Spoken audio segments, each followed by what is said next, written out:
Good morning, everyone. It's Nifa Menon from hearthealthbrainhealth.com, encouraging healthy grieving and mindful actions. Today, I've been thinking about some big things, which is not uncommon in my contemplative time. Very much on my mind today has been the idea of life and death, and I'm sure you would understand this because I work with loss regularly with grief recovery. And of course, everyone knows that we will die at some point, and someone in your life may have already passed away.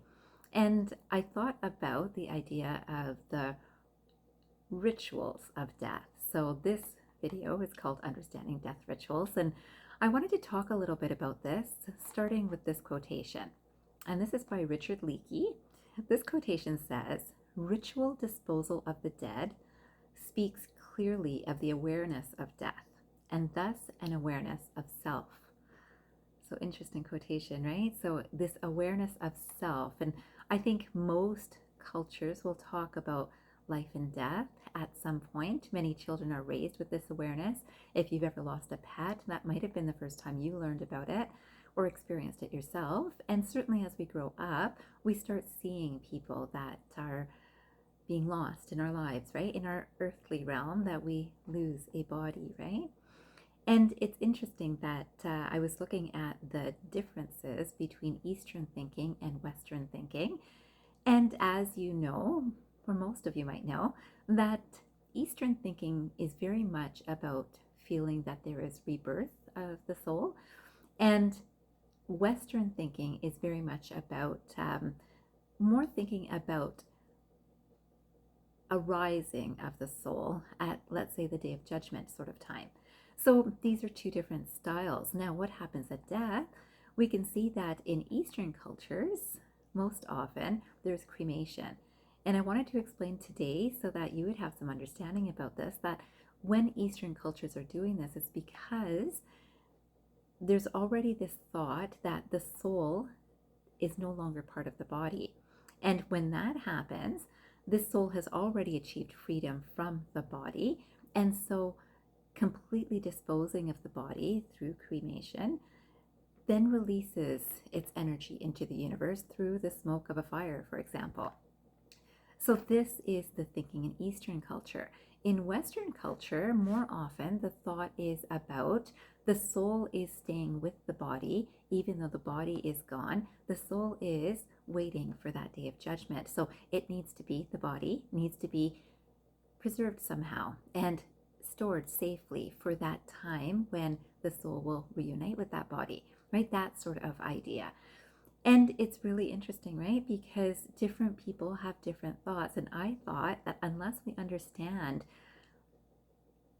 the ritual and the sacredness of each of these thoughts, then we start judging that, well, that's not right, or this isn't more right, or that sort of idea. More people will say this is more right, whatever I'm doing is more right, or whatever my community is doing, whatever my religion is doing, whatever my culture is doing is more right than the other. And remember, finding differences is not a place of love. Finding similarities and understanding that there's value for a life that's lived is beautiful, right? So I came across another quotation by Algernon Blackwood, and this quotation said, "Ritual is the passageway of the soul to the infinite." Ritual is the passageway of the soul to the infinite.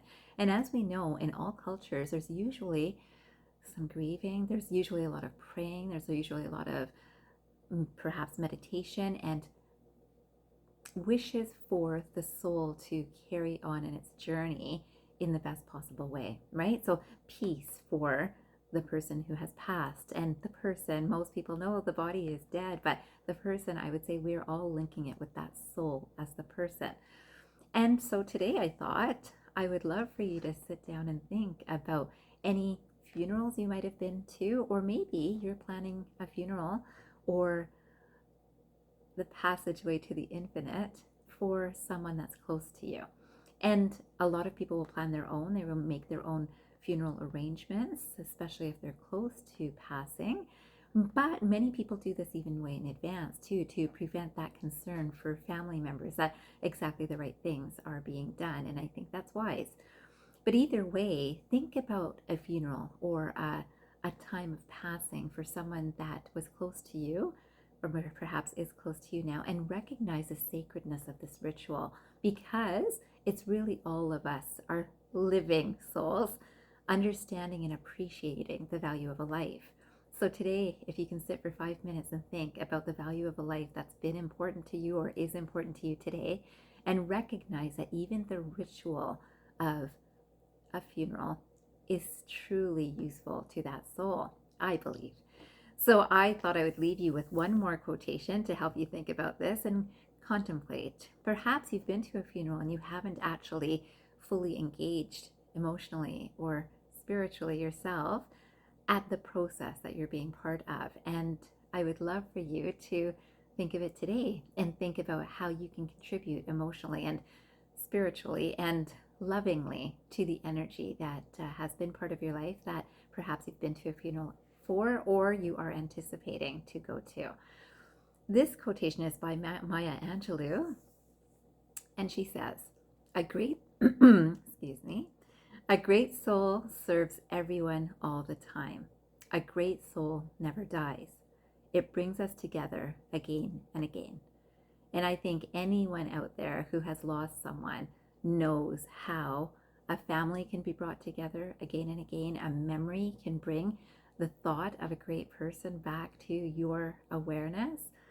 This is that again and again experience that a great soul never dies, and it always leaves with us, right? So this is such a beautiful appreciation. Every time you remember a soul that has passed, you are valuing their life that you have experienced or are aware of today. So I leave you with that thought. It's a deep thought today, and I hope you enjoy remembering the deep souls, the big people that have been part of your life. I wish you a fantastic day ahead, and I hope you remember, transform your mind and transform your life. Have a great day, everyone.